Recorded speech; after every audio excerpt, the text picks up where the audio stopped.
क्यों जागे? इसमें मेरे लिए क्या है? ठीक है, सबसे पहले आइए इस स्पष्ट मुद्दे का समाधान करें कि यह कोई विकल्प नहीं है, जैसे यह चुनना कि रात के खाने में मेनू से क्या खाया जाए। इसमें एक साधारण विकल्प के अलावा और भी बहुत कुछ शामिल है। उदाहरण के लिए, कई लोगों के लिए जागृति आपके कंधे को छूती है। जागृति आपके जीवन में चलती है और फिर इस तरह से आपके जीवन में प्रवेश करती है कि पहले तो आपको एहसास ही नहीं होगा कि यह क्या है। आप इसे नजरअंदाज कर सकते हैं या इसे दबाने की कोशिश भी कर सकते हैं, लेकिन कुछ बिंदु पर यह असमर्थ है। आप इसे नजरअंदाज नहीं कर पा रहे हैं। ऐसा अक्सर लोगों के साथ होता है। या आप इस तरह से दिलचस्पी लेने लगते हैं कि आपको पूरी तरह से यकीन नहीं होता कि यह वास्तव में क्या है, लेकिन आप अभ्यास करने, उस पर काम करने, पूछताछ करने, ध्यान करने या एकांतवास करने में पर्याप्त रुचि रखते हैं।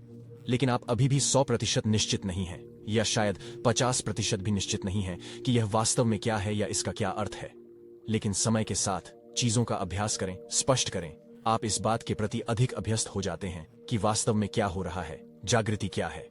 तो जागने और जाने के बारे में सुनने की तुलना में ये अधिक संभावित परिदृश्य है। ओह, क्या यह कुछ ऐसा है जो मैं चाहता हूं या नहीं चाहता हूं? यह इतना आसान नहीं है।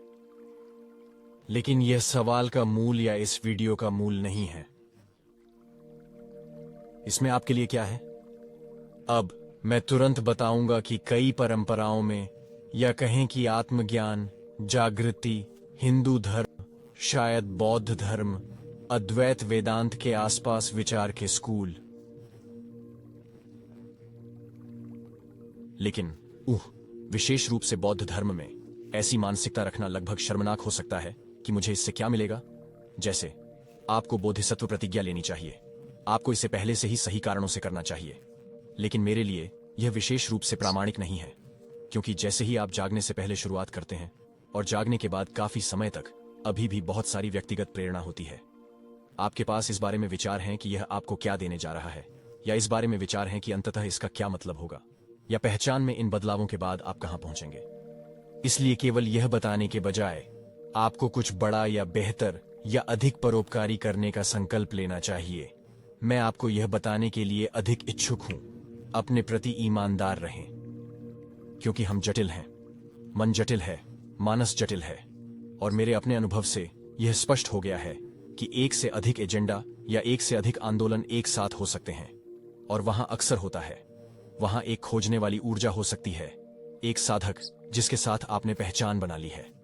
ऐसी छिपी हुई या बहुत कम छिपी हुई मान्यताएं हो सकती हैं कि जागृति आपको अंततः खुश कर देगी, या आपको वह दे देगी जो आप चाहते हैं, या आपको बेहतर रिश्ते देगी, या आपको निरंतर आधार पर रहस्यमय अवस्था में प्रवेश करने की अनुमति देगी। हमारे पास ये विश्वास और प्रेरणाएं हो सकती हैं, और साथ ही इस पूरी प्रक्रिया को संचालित करने वाली वास्तविक अप्रभावी गति आगे बढ़ सकती है। आपका जीवन स्वयं को स्पष्ट कर सकता है।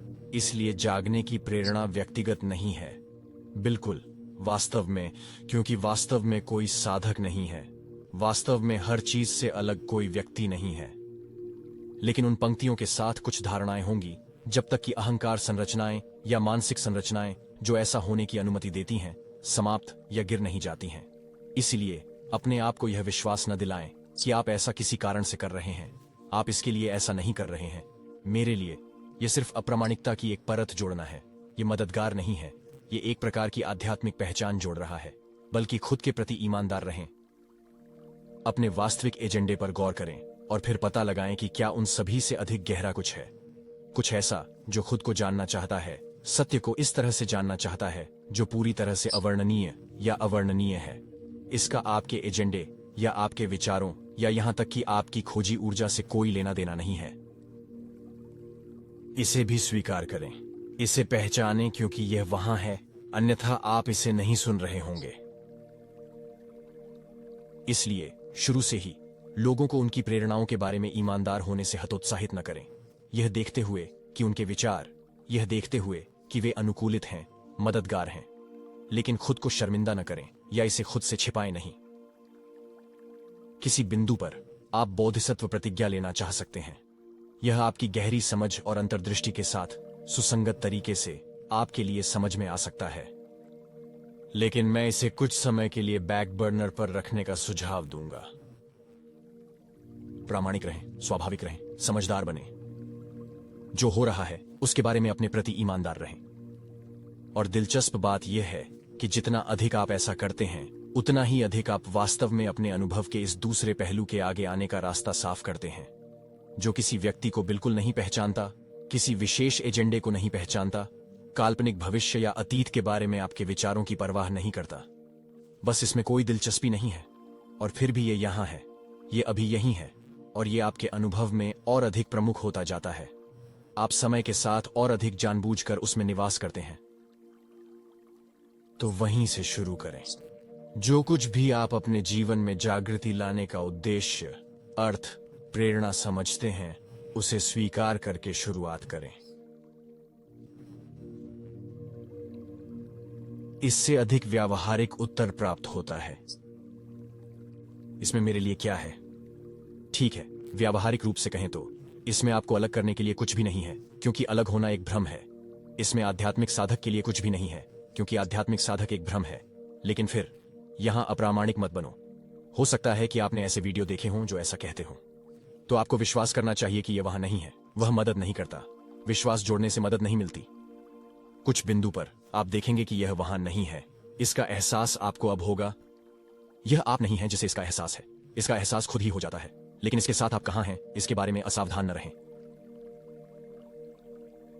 अब किसी बिंदु पर इसमें आपके लिए जो है वह एक बड़ी रिलीज है, आमतौर पर अधिकांश लोगों के लिए।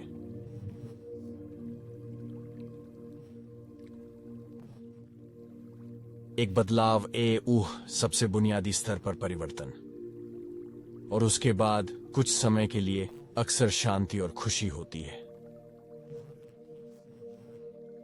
यह उससे कहीं अधिक गहरा, कहीं अधिक प्राथमिक, अभेद्य है जितना आपने कभी सोचा था कि यह आपके वयस्क जीवन में संभव है। मेरे लिए यही स्थिति थी। यह बहुत से लोगों का मामला रहा है जिनसे मैं बात करता हूं, साक्षात्कार लेता हूं और जिनके साथ काम करता हूं। तो ये एक बहुत बड़ी रिलीज है, एक बड़ी राहत है। यह वास्तव में आपके छोटे बच्चे के लिए नहीं है। यह शायद आपके अनंत संस्करण के लिए है, लेकिन कभी कभी यह इतना विस्तृत, इतना स्पष्ट होता है कि आपकी भावना भी सवालों के घेरे में आ जाती है। यह स्वयं अस्तित्व की स्पष्टता की तरह है, और यह बहुत अच्छा है। यह आपका जन्मसिद्ध अधिकार है। अब इसका अनुसरण करते हुए आमतौर पर आपके अनुभव में एक प्रकार का उलटफेर होता है। कभी भी पूर्ण उलट नहीं, बल्कि विस्तार, तरलता, स्पष्टता, यहां तक कि कालातीतता, कभी कभी स्थानहीनता से उलट होता है। ये सब स्थिर, हमेशा मौजूद, हमेशा उपलब्ध, हमेशा रुक रुक कर होने से उलट है। और फिर दूसरी तरफ ये भावना और छाया का काम है जो खेल में आता है, और मेरे पास उस पर एक पूरी प्लेलिस्ट है। चीजें बहुत बारीक, बहुत सीधी हो जाती हैं। आप इसे संकुचन के संदर्भ में सोच सकते हैं। कोई मौलिक संकुचन नहीं है, लेकिन यह काफी सिकुड़ा हुआ महसूस होगा। कभी कभी भावनाएं अनियंत्रित, अनफिल्टर्ड, बहुत सीधी, बहुत तात्कालिक हैं। और फिर जैसे जैसे हम उन भावनाओं का पता लगाते हैं और उनमें प्रवेश करते हैं, कुछ समय के लिए अधिक स्पष्टता, अधिक विस्तार और इस प्रकार का प्रभाव होगा। यह पाठ्यक्रम के लिए बिल्कुल बराबर है। कभी कभी बहुत गहन चीजें, लेकिन अक्सर अधिक स्पष्टता, अधिक सहजता की ओर ले जाती हैं। जब जागृति और मुक्ति की बात आती है तो रबर वास्तव में सड़क से मिलता है। कभी कभी मैं उस पहली पाली को मुफ्त उपहार के रूप में संदर्भित करूंगा। यह एक बड़ी बात है अक्सर किसी के लिए, क्योंकि यह एक बड़ा बदलाव है, एक बड़ा बदलाव है। लेकिन अनुग्रह का एक बड़ा घटक वहां काम आता है। इसके अलावा आपको इसे अर्जित करना होगा। यह 5वीं ऑक्स रेटिंग तस्वीर है। वे इसे एक विशिष्ट तरीके से संदर्भित करते हैं जो वास्तव में ऐतिहासिक रूप से जेन के स्वाद पर वापस जाता है। या फिर चैन कहता है, उस नाक की नथ को कसकर पकड़ लो और जरा सा भी संदेह मत होने दो। सभी अभ्यासों को उस तरह से कठोर, केंद्रित और केंद्रित नहीं किया जाना चाहिए। लेकिन इसमें एक सच्चाई यह है कि उस सांड को वश में करने के लिए बहुत काम करना पड़ता है। यह लंबे समय से अनियंत्रित है, यह धड़ल्ले से चल रहा है। तो उस प्रारंभिक बदलाव और हनीमून अवधि के बाद इस छाया सामग्री को स्पष्ट करने में कुछ समय लगता है। जांच करें, एकीकृत करें और आगे भी। तो यहां आपके लिए इसमें क्या है? चीजों को उससे कहीं अधिक गहरे स्तर पर एकीकृत करने का अवसर, जितना आप कभी नहीं कर पाए होंगे। जागृति के बिना आप सदैव कार्य करना भी नहीं चाहेंगे। जैसा कि मैंने कहा, यह बहुत सीधा और तीव्र हो सकता है, लेकिन दूसरी तरफ से आने पर आप हमेशा खुश रहते हैं कि यह आपके लिए वहां था, कि ऐसा हुआ कि आपके पास वह पहुंच थी। और फिर किसी बिंदु पर एक स्थायी स्पष्टता, एक स्थायी ज्ञान है जो अजेय और चालू है। तरलता और स्वतंत्रता, शांति है, लेकिन कुछ भी स्थिर नहीं है, कुछ भी स्वाभाविक रूप से विद्यमान नहीं है। जब हम अद्वैत और अस्वभाव की अंतर्दृष्टि से परे हो जाते हैं, तो चीजें बहुत अलग दिखने लगती हैं।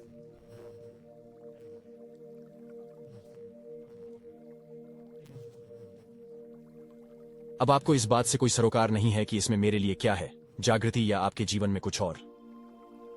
आप उपस्थिति को लेकर ही अधिक चिंतित हैं। अद्वैतवादी चमकदार उपस्थिति और इसकी अंतर्निहित खाली प्रकृति।